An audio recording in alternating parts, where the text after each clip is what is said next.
Hi. Last time we faded the colors on this poster by using a smart object to place a CMYK image inside our working RGB image. Now it's time to complete the poster destruction with holes and dirt. We're going to use mask to make the holes, so first let's take a look at the mask.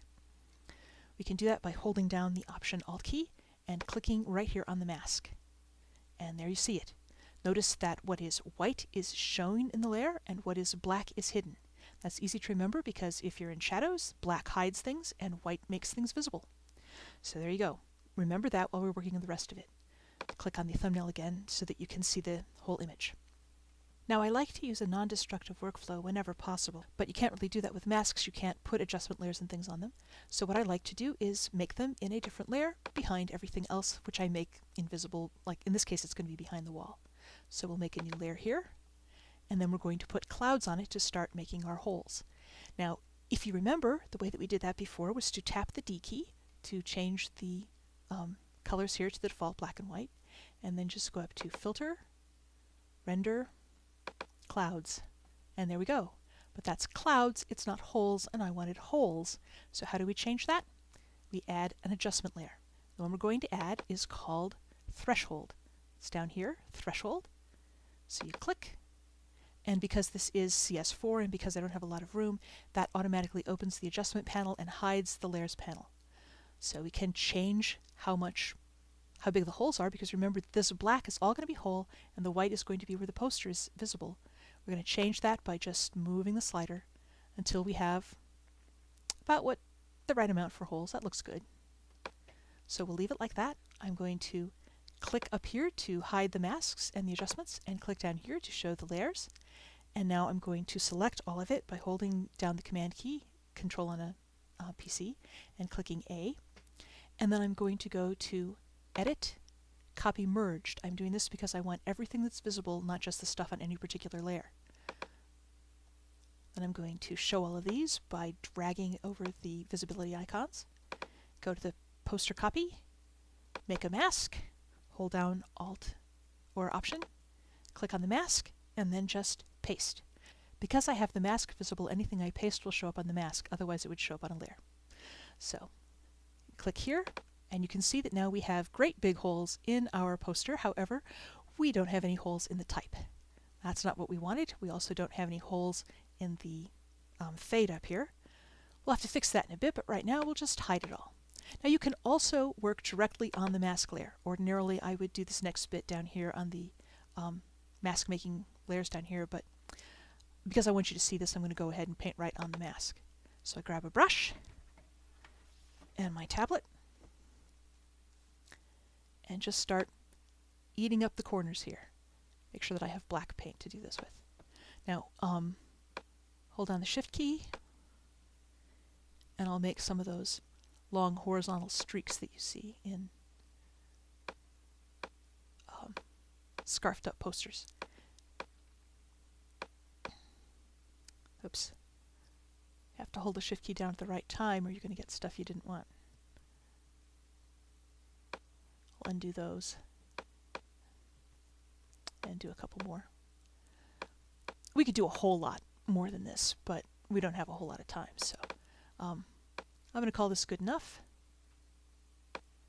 and we're going to show these again. As you can see, we have holes and we don't have holes in the type. That's easy to fix. You just hold down the Option key, Alt on the PC, to duplicate the layer mask. Alt or Option duplicates a lot of stuff in Photoshop, just pretty much across the board. And now we have holes in the type. However, we also have stroke on those holes and we didn't want that. So to fix it, you double click any place that's blank to open the layer style, and here in Advanced Blending you can see a line that says Layer Mask Hides Effect. Click that, and the layer mask is now working properly. We don't have any strokes, or we don't need them. I'm going to repeat that on this layer so that they're both working well. And there we go. We have holes. Now in order to change it with a fade, we need to do something slightly different. We can't just drag this up here, because if we try, it's going to ask us if we want to replace the layer mask, and we don't. So what we're going to do is hold down the Command key, that's Control on a PC, and click on the mask to load the mask as a selection.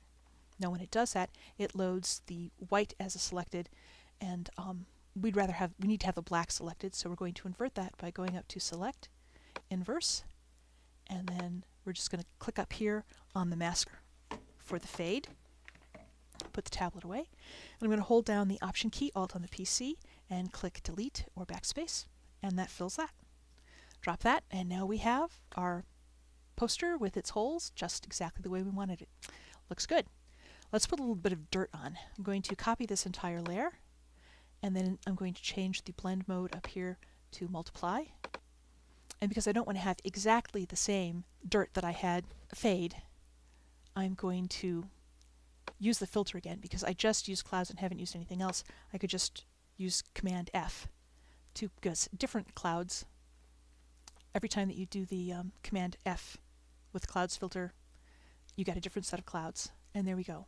You know, I'm going to hold down the Shift key and disable that mask. I think it looks better if the dirt is also on the wall. It makes it look more like it belongs there.